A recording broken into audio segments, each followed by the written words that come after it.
Good morning friends.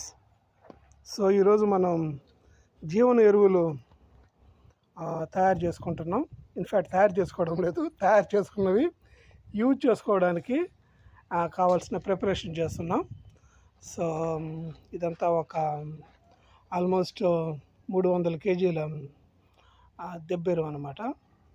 So దీంట్లోకి మనము ఈ జీవన ఎరువులు ఫర్ ఎగ్జాంపుల్ చూసారంటే అజోస్పైరిలం అనే బ్యాక్టీరియా వచ్చి ఇది నత్రజన్ రిలీజ్ చేస్తుంది అనమాట. ఇది వచ్చి ఫాస్ఫో బ్యాక్టీరియా, ఇది ఫాస్ఫో సాల్యుబుల్ బ్యాక్టీరియా. సో ఇది వచ్చి ఫాస్ఫరస్, ఇది వచ్చేమో పొటాషియం రిలీజింగ్ బ్యాక్టీరియా. ఇది వచ్చి పొటాషియం మొక్కలకి అందే విధంగా కావాల్సిన విధంగా భూమిలో నుంచి ఆ పర్టికులర్ పోషకాలు అందే విధంగా సో ఈ బ్యాక్టీరియా హెల్ప్ చేస్తుందన్నమాట. సో వీటిని మనము అమరావతి నుంచి తెప్పించాము.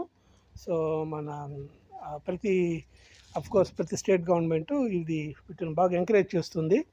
ఎందుకంటే రసాయనాలు వాడకుండా కేవలం న్యాచురల్గానే మనము ఫార్మింగ్ చేస్తున్నాం, మీకు తెలిసిందే.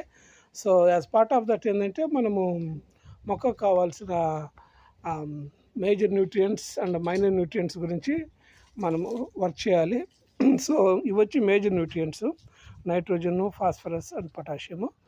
సో అండ్ ఇంకా మైనర్ న్యూట్రియంట్స్ గురించి మనం నెక్స్ట్ వర్క్ చేయాలి. సో ఇందులో ఈ దెబ్బెరువులో ఈ రకంగా వీటిని మనము చల్లుకొని, సో ఇది ఏంటంటే లెక్క 1 ఎకరాకి 500 ml అనమాట. 1 ఎకరాకి 500 ml యూజ్ చేయాలి. సో మనకి ఎన్ని ఎకరాలు ఉంటే సో అన్ని 500 ml ఈ దెబ్బెరువులో కలుపుకొని ఆ తర్వాత దీని మీద పట్ట కప్పేసి ఒక 3 రోజుల పాటు ఆ గోతాల మీద నీళ్లు చల్లుతూ సో యాక్టివ్గా ఉంచితే సో మనకి బ్యాక్టీరియా బాగా లైవ్లీగా ఉంటుంది. ఆ తర్వాత తీసుకెళ్ళి మనము ఫైనల్ దుక్కిలో దీన్ని మొత్తం చల్లుకోవడం అనమాట. సో మేము ఆల్మోస్ట్ ఎకరాకి 20 kgల చొప్పున ఈ పేడ ఎరువుని, ఈ దిబ్బెరువుని, జీవన ఎరువులు కలిపిన ఈ దిబ్బెరువుని చల్లుకోవడానికి ప్లాన్ చేస్తున్నాం. సో దాని గురించి ఈరోజు ప్రిపరేషన్ చేస్తున్నాం. సో ఈ రకంగా అన్ని బాటిల్స్ పంపించారు. సో వాటిని ఆ రకంగా ఓపెన్ చేసి ఇందులో చల్లుకొని తయారు చేసుకుంటున్నాం. Thank you friends.